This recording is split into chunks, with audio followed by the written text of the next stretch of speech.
Hai sahabat budaya, Assalamualaikum warahmatullahi wabarakatuh. Berjumpa kembali di Siniar Kata Budaya Kata Siapa, Siniar resmi Direktorat Pelindungan Kebudayaan Kementerian Pendidikan Kebudayaan Riset dan Teknologi. Saat ini tim berada di Dinas Kebudayaan, Pariwisata dan Ekonomi Kreatif Provinsi Sumatera Utara. Nah, bersama saya podcaster episode ini dengan Dini, ditemani dengan narasumber untuk episode ini adalah Kepala Dinas Kebudayaan, Pariwisata dan Ekonomi Kreatif Provinsi Sumatera Utara, Bapak Zumri Sultoni. Apa kabar Bapak? Alhamdulillah, ya, baik. Baik, terima kasih sudah meluangkan waktunya Pak menerima kami. Kemudian kita berbincang sedikit tentang pelindungan kebudayaan di Sumatera Utara ya Pak. Oke. Kita akan berbicara tentang pemajuan kebudayaan di Sumatera Utara ya Pak. Yang pertama kali yang akan kami kulik adalah terkait Grand Design, kemudian Grand Design dan strategi Dinas Kebudayaan, Pariwisata dan Ekonomi Kreatif Provinsi Sumatera Utara dalam mewujudkan pemajuan kebudayaan sebagaimana yang diamanatkan oleh Undang-Undang Nomor 5 Tahun 2017. Oke. Silakan Pak. Pertama, terima kasih ya sudah berkunjung ke Dinas Kebudayaan, Pariwisata dan Ekonomi Kreatif dan sekaligus kita bincang-bincang. Tentunya Grand Design dari kebudayaan yang kami lakukan sejak tahun 2023 kemarin sebenarnya kami sudah mempersiapkan Grand Design tentunya dari tools dulu gitu. Artinya bahwa sebelumnya kita itu belum punya perda. Jadi belum punya perda tentang pemajuan kebudayaan. Nah, itu sudah kami lakukan. Jadi ini sedang berproses. Bahkan PPKD pun, pokok-pokok pikiran kebudayaan, sebelumnya juga nggak ada.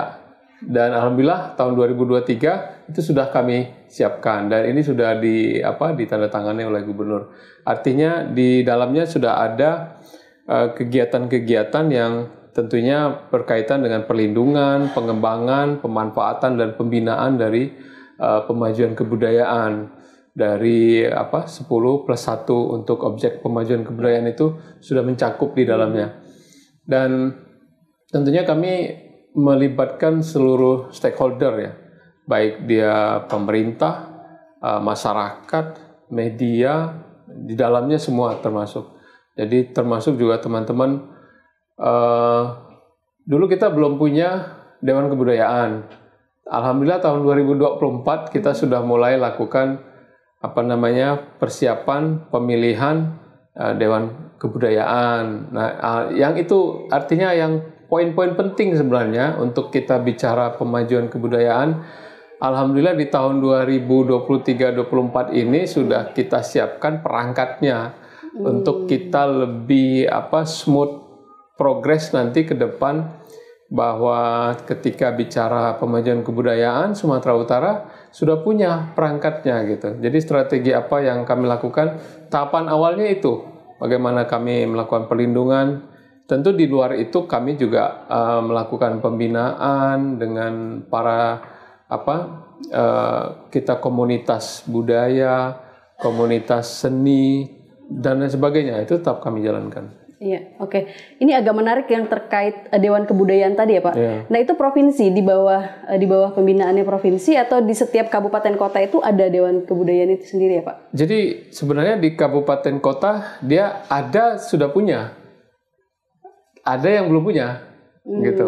Jadi tergantung kadang kabupaten kotanya yang apakah memang menyiapkan atau belum menyiapkan. Tapi kita sendiri dari provinsi. 2024 kemarin, jadi tahapannya memang panjang dari 2023 kita siapin supaya itu menjadi corong dari para kabupaten. Jadi saya memasukkan unsur pemerintahan, budayawan di dalamnya karena ketika bicara provinsi maka isinya sebenarnya adalah orang-orang kabupaten gitu ya.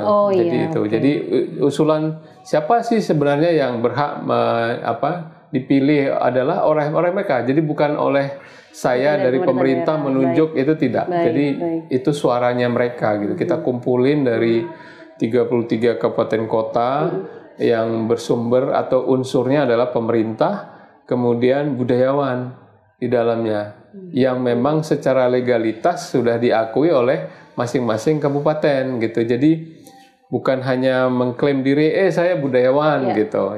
Jadi ada legalitasnya di pemerintahan juga, sehingga mudah-mudahan nanti Dewan Kebudayaan yang memang belum resmi karena ini baru dipilih, tapi secara legalitas ini dalam proses kepada gubernur untuk ditandatangani, sebagaimana di undang-undang peraturan kan bahwa sebenarnya yang menetapkan itu adalah gubernur untuk provinsi. Betul. Itu baru terbentuk tahun kemarin, Pak? Baru berapa bulan yang lalu. Berapa bulan yang lalu. Baik. Nah, kemudian ini terkait warisan budaya yang ada di Sumatera Utara, Pak. Di catatan kami itu ada empat cagar budaya peringkat nasional, kemudian ada 35 warisan budaya tak benda Indonesia ya Pak. Warisan budaya tak benda di Sumatera Utara yang sudah ditetapkan sebagai WBTB Indonesia. Ini strategi dari instansi Bapak sendiri untuk pelestariannya seperti apa sih Pak? Yang pertama, kami tentunya sebagai pemerintah ya, berkewajiban melindungi karena itu amanah undang-undang. Betul. Tentu kami masukkan di dalam penganggaran, tapi tentunya juga tidak sanggup merangkul semua gitu ya, sehingga kami fokus di beberapa titik dari cagar budaya yang telah ditetapkan. Contoh tadi yang secara nasional itu akhirnya juga kami masukkan di dalam menjadi kita sebutnya KSD ya, kegiatan strategis daerah. Jadi ada salah satunya adalah merevitalisasi cagar budaya tadi gitu. Jadi kita jaga, contoh ada beberapa cagar budaya yang sudah mulai tidak terpelihara, maka provinsi masuk. Tentunya ini kita minta penetapannya secara level pemerintah kabupaten kota untuk kita masukkan ke pemeringkatan provinsi supaya kami bisa menganggarkan di dalam untuk revitalisasi ataupun penggalian. Jadi itu kami lakukan supaya ini tetap terjaga, karena kami tahu bahwa provinsi Sumatera Utara itu memiliki banyak sekali ya potensi untuk objek yang diduga cagar budaya pun kita banyak sebenarnya. Masih diduga saja sebenarnya kita sudah harus melindungi. Bukan hanya yang sudah ditetapkan gitu. Dan itu alhamdulillah kami tetap jalankan walaupun tentunya terbatas karena juga terbatas di anggaran kami. Tidak sanggup mengcover dari 33, tapi kami menjadikan itu prioritas untuk setiap tahunnya tetap berjalan. Iya. Artinya pengelolaan itu tidak hanya sebatas pada cagar budaya yang sudah diperingkatkan secara nasional gitu ya Pak. Iya, betul. Tapi cagar budaya yang ada di kabupaten kota. Di kabupaten kota. Gitu. Dan juga kadang kan teman-teman dari kabupaten juga datang ke kita untuk bisa meminta bantuan kepada provinsi. Contoh tadi yang ada kita bahas di diskusi bahwa mereka belum punya tim ahli cagar budaya. Betul. Itu kita yang menyiapkan itu. Bahkan anggaran semuanya pun kita gitu. Untuk membantu kabupaten kota yang belum memiliki karena memang belum 50% dari 33 kabupaten kota itu memiliki tim ahli cagar budaya. Artinya masih banyak kabupaten atau kota yang belum memiliki tim ahli cagar budaya. Belum, masih sedikit. Jadi itulah peran kami provinsi untuk kita memberikan kesempatan juga menginformasikan ke teman-teman di kabupaten kota, bagi yang membutuhkan segera bersurat untuk ke provinsi untuk kita kirimkan tim ahli cagar budaya kita, sehingga usulan penetapan objek cagar budaya itu lebih cepat, jadi tidak keburu terbengkalai atau rusak, bahkan akhirnya tidak bisa diapa-apain lagi gitu. Itu kita lakukan.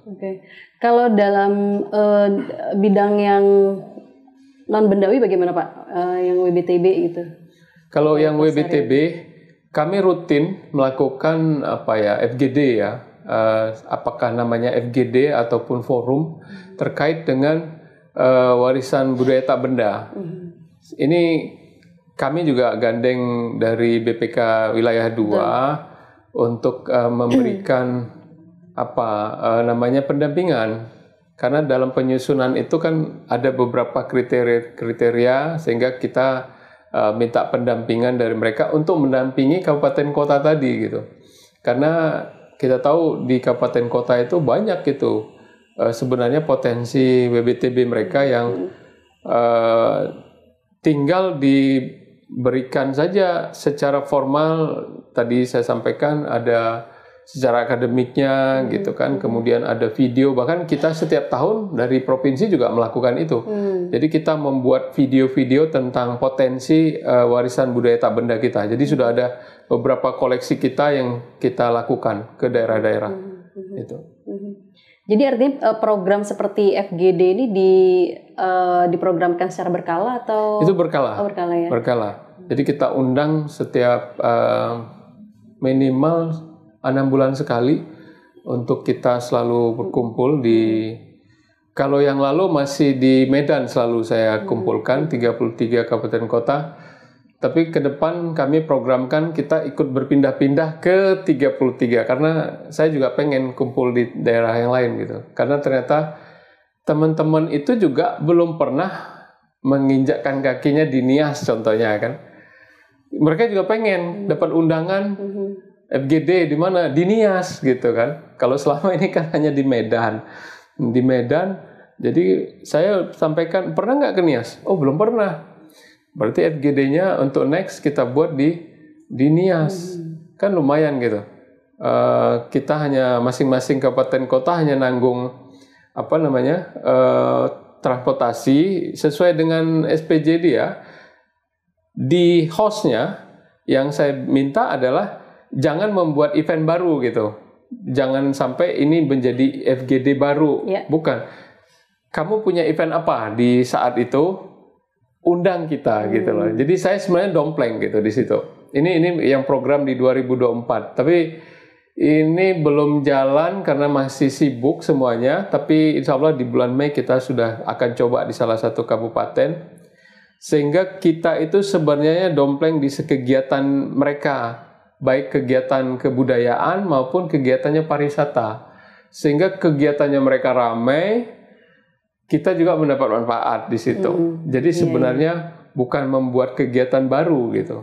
Dengan cara itu mungkin kita bisa saling bertukar informasi dari masing-masing kabupaten. Karena tidak semua kabupaten concern terhadap kebudayaan. Contoh, dinasnya pun dia nggak punya gitu. Kalau saya sebutnya dinasnya aja nggak punya. Jadi dia masuk di bidang. Bahkan ada yang masuk di kepala seksi. Ini yang bahaya gitu. Itu terjadi dari 33 kabupaten saya di provinsi ini. Ada dinas yang tidak membidangi kebudayaan. Tidak. Jadi inilah yang kita harus perhatian gitu. Makanya saya belajar dari kenapa sih kok susah hanya membuat WBTB contohnya gitu ya, untuk kita usulkan. Oh, ternyata setelah saya telusuri ke dalam, mereka memang tidak concern. Sehingga penganggaran pun dari visinya mungkin kepala daerahnya juga nggak akan concern ke situ. Gitu. Ini juga menjadi tantangan kita gitu. Bagaimana kita bisa mensupport karena memang fokus dia bukan ke situ gitu. Nah, ini tentunya juga mudah-mudahan bisa menjadi perhatian dari pusat juga gitu kan. Kalau mau dibedah kabupaten kita itu, nggak semua itu ada bidang, juga belum tentu ada bidang kebudayaan gitu kan. Karena dia didomplengkan aja kecil. Jadi kepala seksi jangan-jangan gitu. Itu pernah saya dapetin ketika kita FGD sekali. Jadi saya petakan, wah ternyata ada beberapa yang tidak fokus. Makanya ketika ditanya, apa potensi kebudayaan kamu? Dia juga nggak tahu apa gitu. Ini PR kami, provinsi. Iya. Jadi diskusi terpumpun itu hanya antar ini ya Pak? Antar pemerintah di provinsi, kemudian di kabupaten dan kota gitu? Kabupaten kota. Ada beberapa kali kami mengikut sertakan budayawan, tapi yang menjadi bagian dari setiap kabupaten. Kami undang. Itu kami fasilitasi. Untuk keseluruhannya gitu. Jadi termasuklah orang pemerintahannya, termasuk dari orang budayawan yang secara legalitas sudah ada di kabupaten, gitu. Iya. Artinya ini kan pekerjaan rumah yang sebetulnya tidak bisa dilakukan sendiri gitu ya Pak? Betul, Nah, betul. terkait itu Pak, apakah ada gitu di instansi ini program yang sifatnya kolaboratif gitu, tapi sifatnya itu bersama komunitas pelestari budaya seperti itu ataupun masyarakat? Ya seperti yang Bapak sampaikan tadi bahwa pelestarian warisan budaya baik benda maupun tak benda ini merupakan tanggung jawab banyak pihak gitu. Ya. Kami tetap ya melakukan kolaborasi ya. Karena tadi ketika bicara untuk memberikan perlindungan, pembinaan, nggak mungkin kami sendiri gitu. Makanya kami tetap menggandeng, alhamdulillah ini sudah ada Dewan Kebudayaan gitu ya, yang menjadi unsur harapannya menjadi penguat nanti dalam partnernya kita dari provinsi atau dari pemerintah. Kemudian kita punya kelompok sadar budaya namanya. Kelompok Sadar Budaya Sumatera Utara. Ini juga baru kita bentuk tahun 2023. Oh, ini jadi, seperti komunitas gitu? Iya, jadi komunitas itu mereka ini yang juga kegiatannya adalah tentang kebudayaan gitu. Dan ini isinya anak-anak muda. Contoh waktu itu penggeraknya adalah dari teman-teman putra-putri kebudayaan. Karena kita punya event itu dan ini kan udah mulai banyak tuh. Nah, terbentuklah kelompok sadar budaya dan ini juga punya kegiatan gitu. Mereka punya kegiatan kayak kalau di pariwisata kan ada istilah sadar wisata gitu ya. Nah, ini juga ada sadar budaya. Mereka itu pergi ke sekolah-sekolah tentang menjelaskan tentang kebudayaan dan itu kami lakukan sudah mulai. Harapannya tentunya ini akan menjadi sesuatu yang positif ya untuk pemajuan kebudayaan di Sumatera Utara. Selain dengan contoh ada event-event gitu ya, kami gandeng seluruhnya adalah sanggar budayawan karena mereka sebenarnya bukan mau dihargai secara materi, bukan. Pak, kami kasih tempat aja udah gitu. Ternyata kami ini ada panggungnya gitu. Sehingga kalau panggungnya sudah ada, mereka ini senang banget. Nah, Sumatera Utara, kabupaten kota, panggungnya itu kurang gitu. Nah, ini saya pribadi sering ngobrol sama teman-teman kepala dinas kebudayaan pariwisata. Paling tidak buatlah etalase untuk teman-teman budayawan ini, dia bisa mengekspresikan dirinya gitu. Ya, jadi contoh kan ada para seniman, dia itu pengen banget dilihat orang, dia nggak perlu dibayar. Nah di Medan ya saya karena ini kota yang paling besar, ternyata masih kurang. Tapi ini dalam waktu dekat, karena udah sering kita ngobrol dengan teman-teman kepala dinas yang lain, mereka juga berupaya untuk menyiapkan tempat itu, paling tidak contoh-contoh di weekend gitu. Weekend itu ada satu etalase gitu, yang dimana kalau orang datang ke kota Medan, dia akan lihat, itu ada gitu jadi loh. Semacam ruang terbuka. Ruang gitu terbuka ya, di mana budayawan, seniman itu bisa berekspresi di situ. Di sana, gitu. Dan nggak perlu dibayar, tapi mereka dikasih ruang. Gitu. Itu mudah-mudahan tidak terlalu lama itu akan terjadi di Medan. Ya. Jadi sebetulnya banyak upaya-upaya yang sebetulnya ini ya Pak, out of the box gitu kalau kita bisa. Sebenarnya terlambat ya, menurut saya terlambat. Tapi memang kondisi sarana prasarana kita juga terbatas gitu. Mudah-mudahan dari pengembangan yang dilakukan pemerintah kabupaten kota, dia sudah juga harus memikirkan fasilitas itu. Gitu. Oke, ini kita beralih ke terkait publikasi ya Pak. Terkait pelestarian warisan budaya yang salah satu upayanya adalah publikasi. Itu bagaimana menurut Bapak pribadi publikasi yang efektif, efisien, kemudian masif, tapi tetap inklusif gitu. Itu kalau menurut Bapak pribadi seperti apa dalam hal menyebarluaskan informasi tentang warisan budaya di daerah Sumatera Utara? Kalau selama ini sih kalau saya bilangnya kita memang zaman digital ya. Tapi saya juga masih melihat konvensional. Konvensional gini loh. kita udah masuk zaman digital, tetapi kan saya juga masih menggunakan medsos yang biasa ini, contoh TikTok, IG yang kita gitu ya. Itu salah satu media ini yang kita lakukan. Tapi di dalam prosesnya ternyata implementasi di lapangan itu penting gitu. Makanya kami setiap event apapun, baik untuk formal di pemerintahan, kami minta ada tarian pembuka contoh. Itu salah satu kewajiban gitu loh. Ini kan satu ternyata publikasi yang nyata langsung dilihat gitu. Contoh saya dapat masukan dari beberapa negara yang kita undang, wah ini bagus sekali, di negara saya nggak ada katanya gitu. Jadi bukan hanya media digital, kalau itu akhirnya saya mengatakan itu akhirnya media yang biasa gitu loh. Semua orang juga udah punya kan gitu. Semua orang sudah lihat, oh tarian, oh ini ada WBTB yang baru. Tetapi kreatifnya itu yang mudah-mudahan nanti anak-anak yang kita bina atau di komunitas kelompok sadar budaya, dia akan punya ide-ide kreatif yang baru lagi ke depan. Iya, oke. Ini berbicara tentang generasi muda, Pak. Mereka itu kan sangat diharapkan nantinya menjadi agen penyebar luasan informasi warisan budaya melalui pemanfaatan teknologi digital, kemudian soft skills yang mereka punya gitu.